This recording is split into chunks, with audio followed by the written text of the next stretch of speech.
Bizler Merhamet Eli Derneği olarak 2013 yılı içerisinde bizlere başvuran binlerce ailenin son birkaç başvuru hariç hepsini değerlendirdik. Kimine muhtaçtır, kimine değildir. Artık komisyonlarımızın verdikleri karara göre bir neticeye bağladık dosyalar.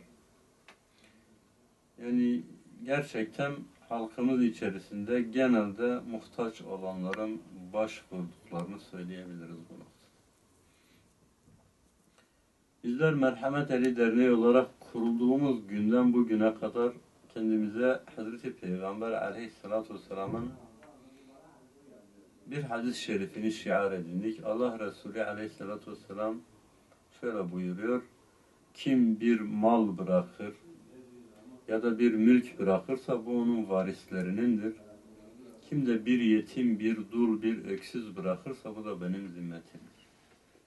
Bizler de Allah Resulü Aleyhisselatü Vesselam'ın bu hadis-i şerifi gereğince amel etmeye çalıştık. Yolda kalmış, darda kalmış, sıkıntıya düşmüş, sıkıntıya düşürülmüş, kendi zaruri ihtiyaçlarına cevap verememiş insanlara bir nebze de olsa katkı sunmaya çalıştık. 2013 yılı içerisinde Merhamet Eli Gıda Bankası olarak 1600 tane ailemize kırmızı et yardımı yaptık. Bu 1600 tane ailemize her birine 2 kilogram kırmızı et yardımında bulunduk. 900 tane ailemize de beyaz et dediğimiz beyaz et yardımında bulunduk.